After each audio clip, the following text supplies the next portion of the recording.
अस्सलाम वालेकुम जी, मैं हूं ज़िया बलोच और आप मुझे सोशल मीडिया प्लेटफॉर्म पर सुन रहे हैं और देख रहे हैं। सामीन, वर्ल्ड कप का आगाज़ हो गया और वर्ल्ड कप के इब्तदाई जो वार्म अप मैचेस थे उन्हीं से हमें अंदाज़ा हो गया कि ये टोटल वर्ल्ड कप कैसा रहेगा और किस हाई पिच पर खेला जाएगा।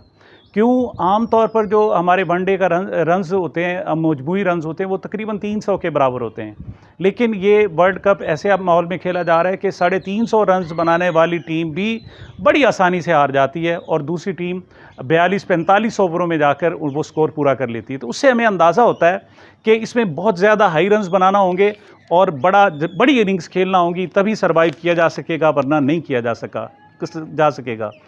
यही सूरत हाल हमारी जनाब पॉलिटिक्स के हवाले से भी है। हमारी ये जो मौजूदा हुक्मरान है, जिसे हुकूमत कहना चाहिए, निगरान हुकूमत का तो वैसे ही एक नाम ही है, ये किस हाई वैल्यू पिच पर खेल रहे हैं और किस अंदाज में जनाब ये अपनी इनिंग्स आगे बढ़ा रहे हैं, इसका अंदाज़ा हमें उससे होता है जिससे जो शोएब शाहीन ने कहा है कि पहले होता था अगवा बराए तावान और अब हो रहा है अगवा बराए बयान। अब बहुत सारे लोगों को अगवा किया जाता है और फिर बाद में उनसे बयान लिया जाता है कि मेरा पीटीआई से कोई ताल्लुक़ नहीं है, 9 मई के वाक़यात की मैं मज़म्मत करता हूँ, और साथ ही कहा जाता है कि सियासत को भी छोड़ने का ऐलान कर रहा हूँ। ऐसी सूरत हाल उस्मान डार के साथ हुई। उनका गुज़श्ता रोज़ एक इंटरव्यू आया, कामरान शाहिद के घर में जाकर उन्होंने इंटरव्यू किया था। पहले ये होता था कि आम तौर पर प्रेस कॉन्फ्रेंस की जाती थी और ये सआदत जो हासिल होती थी वो नेशनल प्रेस क्लब इस्लामाबाद को हासिल थी। अच्छा, बाद में कुछ वीडियो बयान भी आना शुरू हुए, जैसे कुछ लोगों ने सिर्फ वीडियो बयान जारी किए और उन्होंने कहा जी उनका सियासत और पीटीआई से कोई ताल्लुक़ नहीं है। लेकिन ये वो बयान था जो एक एंकर के घर में जाकर बाकायदा बयान दिया गया था।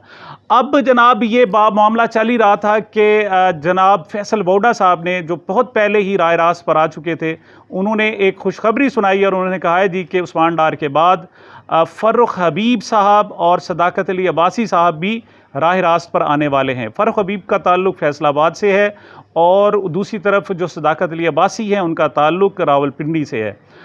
ये लोग भी लापता हो गए थे और उसके बाद उनका कोई अता पता नहीं है। उनके अगवा के मुकदमात दर्ज कराए जा रहे हैं, लेकिन फ़र्रुख वोडा साहब जनाब उन्हें खुशखबरी दे रहे हैं कि ये भी जल्द राह रास्त पर आ जाएंगे।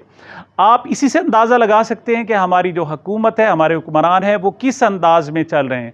यहाँ किस हद तक डेमोक्रेसी है, किस हद तक बेसिक ह्यूमन राइट्स हैं और किस हद तक जमहूरियत है, आपको इससे अंदाज़ा हो सकता है। आजकल नैरेटिव की बड़ी जंग चल रही है और इमरान खान ने बहुत पहले कह दिया था कि हम हकीकी आज़ादी की जंग लड़ रहे हैं।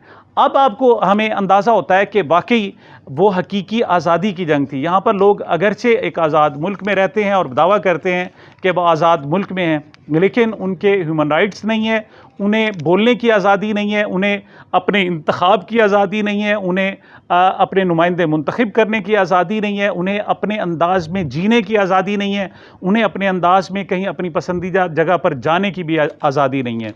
तो ये नैरेटिव था हकीकी आज़ादी का। अब हुक्मरान किस हद तक नीचे गिरकर, मैं कहता हूँ पस्तियों में गिरकर, सिर्फ अपना माटो अपना मकासद हासिल करने की कोशिश कर रहे हैं। लेकिन सवाल ये पैदा होता है कि क्या सदाकत अली अब्बासी के जाने से, क्या उस्मान डार साहब के जाने से और इसी तरीके से फ़र्रुख हबीब के जाने से क्या जो हुक्मरान हैं वो अपने मकासद में कामयाब हो जाएंगे। अब फैसल वोडा साहब मज़ीद भी कुछ कहते हैं। वो कहते हैं कि जनाब ये जो पीटीआई का लॉन्ग मार्च था, इमरान खान ने एक लॉन्ग मार्च निकाला था, उसका मकसद उस वक्त के army chief general Asif Munir को हटाना था। दर हकीकत वो उन्हें ओहदे से हटाना चाहते थे।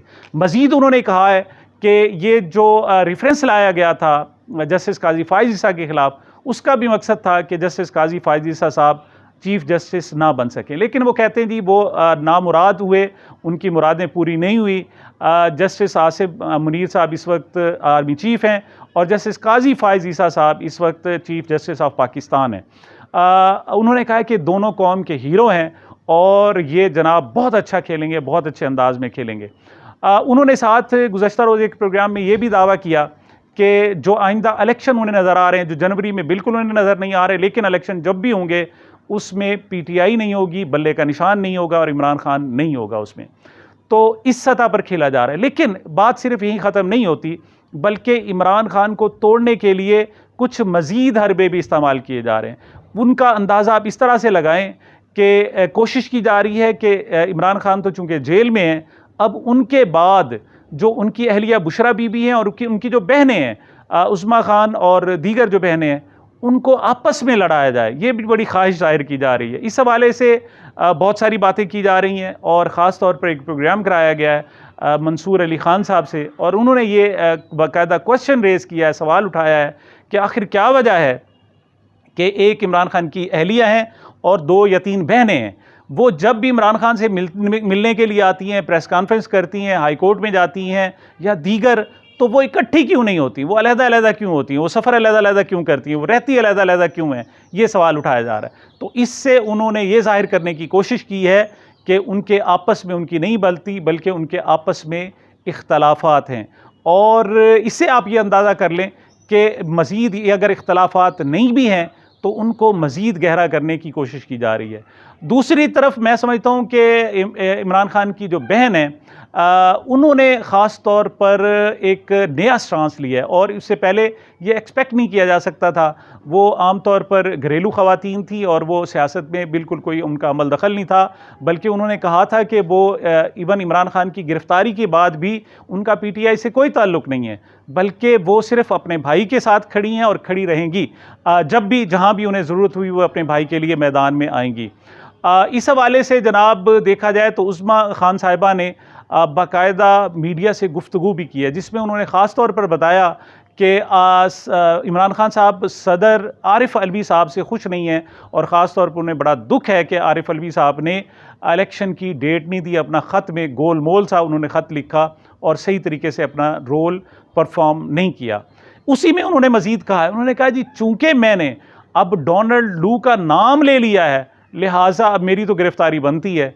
लेकिन साथ ही उन्होंने कहा है जी कि वो गिरफ़्तारी से नहीं डरती, उनका भाई जेल में है, वो ख़ुद भी किसी किस्म का भी उन पर अगर कोई आजमाइश आती है तो उसके लिए तैयार हैं, और वो जेल भी जाने के लिए तैयार हैं। मैं समझता हूँ कि उनकी बहनें एक ज़बरदस्त किस्म का रोल अदा कर रही हैं। शायद जो उस वक्त उनकी फैमिली की सतह पर जो ज़रूरत थी वो उस कमी को पूरा कर रहे हैं। दूसरी तरफ जनाब हमारी इस्लामाबाद हाई कोर्ट ने भी एक दुहाई दी है, और वो दुहाई क्या है, ये जनाब एक केस था, सरदार लतीफ़ खोसा साहब इसको आर्गू कर रहे थे, और ये केस था जस्टिस सरदार तारिक के पास। उसमें उन्होंने कहा कि हमारे यहाँ जनाब क्या तरह तमाशा लगा हुआ है कि अदालतें एक अपना हुक्म देती हैं लेकिन वो नाफिज नहीं किया जाता। वो अदालतें कहती हैं कि आप उनको जेल में सहूलतें दें, सहूलतें मुहैया नहीं की जाती। अदालतें कहती हैं कि इस शख्स को गिरफ़्तार ना किया जाए, उनकी ज़मानतें देती हैं, लेकिन फ़ौरन बाद ही उनको फिर दोबारा गिरफ़्तार कर लिया जाता है। तो उन्होंने कहा जी ये तमाशा अब लगा हुआ है। तो इस पर जनाब सरदार तारिक सईद का कहना था, उन्होंने कहा जी कि ये तमाशा अब से नहीं लगा हुआ, बल्कि ये 70 सालों से लगा हुआ है। और साथ ही उन्होंने रिमार्क्स दिए, उन्होंने कहा जी आप इस पर कोई बात करना चाहते हैं तो जाएं, जिन्होंने हल्फ उठाए हुए हैं उनके खिलाफ जाकर पर्चा दर्ज करा दें। हालांकि ये खुद जस्टिस सरदार तारिक साहब को भी मालूम है कि यहाँ पाकिस्तान में पर्चा दर्ज कराना कोई अपनी विल अपनी मर्ज़ी से नहीं होता। अगर यहाँ पर्चा दर्ज नहीं होना होता तो इमरान खान पर गोलियाँ चलाई जाती हैं, उस पर कातलाना हमले होते हैं, और वो बहुत कोशिश करते हैं। पंजाब में उनकी अपनी हुकूमत होती है, उनका अपना वज़ीर आला होता है, वो खुद साबिक़ वज़ीर आज़म होते हैं, लेकिन उनकी दरख्वास्त पर पर्चा नहीं दर्ज किया जाता। और जब पर्चा दर्ज करने की बारी आती है तो फिर 1 या 2 केसेस को नहीं देखा जाता, बल्कि दिनों में दर्जनों केसेस बनाए जाते हैं, और ये डबल सेंचुरी भी क्रॉस कर जाता है। और इस वक्त इमरान खान उन 200 केसों को भुगत रहे हैं, लेकिन बहरहाल वो खड़े हुए हैं और वो इस फिस्तायत का बड़ी बेदर्दी से मुकाबला कर रहे हैं। आखिरी बात हम करेंगे जनाब शहबाज शरीफ साहब की। गुज़श्ता रोज़ जो उन्होंने लाहौर में इलेक्शन कैंपेन की, तवक्को की जा रही थी कि जनाब वो एक अपने अवामी धारे को इस काबिल बना देंगे कि जनाब नवाज शरीफ जब 21 अक्टूबर को आएंगे तो एक बहुत बड़ा इस्तकबाल होगा और उनकी मोटिवेशन की जो मुहिम है कामयाब रहेगी। लेकिन गुज़श्ता रोज़ लाहौर में उनके अपने हलके से, जहाँ से जनाब शहबाज शरीफ साहब MNA मुंतखब हुए थे, उस हलके के लोगों की एक बड़ी तादाद ने उनकी गाड़ी को घेर लिया और उन्हें रोका, और उन्होंने जो 16 माह की उनकी जो कारकर्दगी थी और जिस बुरे तरीके से उन्होंने अवामी इस्तेहसाल किया, इस पर उन्होंने शदीद एहतजाज किया। बल्कि कैमरे की आंख आजकल झूठ नहीं बोलती, हमारे सहाफ़ी फिर भी झूठ बोल लेते हैं या कम अज़ कम मसलहत का शिकार हो जाते हैं। उनमें जनाब शदीद किस्म की, गलीज़ किस्म की गालियाँ दी गई और वो बिल्कुल हैरान कुन लम्हा था मियाँ शहबाज शरीफ साहब के लिए, क्योंकि मियाँ शहबाज शरीफ, मियाँ नवाज़ शरीफ साहब को लंदन में तो लोग बुरा भला कहते हैं, और एक खातून को देखकर जब मियाँ नवाज़ शरीफ साहब गाड़ी रुकवा कर अपना शीशा हटाते हैं और आगे वो खातून कहती है कि देखें ये हमारे करप्ट लीडर हैं। अब वो लंदन में पहले होता था, लेकिन अब अवामी सतह पर भी ऐसा होना शुरू हो गया है और लोगों ने उनको उनके आईने दिखाने शुरू कर दिए कि उनकी शक्ल कैसी है। बहरहाल अवाम इस वक्त फिस्तायत का ना सिर्फ सामना कर रहे हैं, बल्कि ये फिस्तायत मुआशी सतह पर भी है, जब उनको महंगाई का सामना है और उनका जो मुस्तकबिल है वो सियासी हो चाहे मुआशी हो, वो गैर यकीनी का शिकार है। लेकिन देखते हैं बहरहाल आगे क्या हो रहा है, क्योंकि बड़ी जल्दी से तब्दीलियाँ मुतवक्के हैं और ख़ास तौर पर मियाँ नवाज़ शरीफ साहब के आने से पहले मुस्लिम लीग नून की ख्वाहिश है कि बड़ी अवामी सतह पर बड़ी बड़ी तब्दीलियाँ आएँ और आवाम की राय आमा को नवाज़ शरीफ के हक़ में हमवार किया जा सके। ये ऊँट किस करवट बैठता है इंशाअल्लाह बताएंगे। मुझे, मेरे चैनल को अपनी मोहब्बतों और दुआओं में याद रखिएगा। मिलते हैं छोटे से वक्फे के बाद।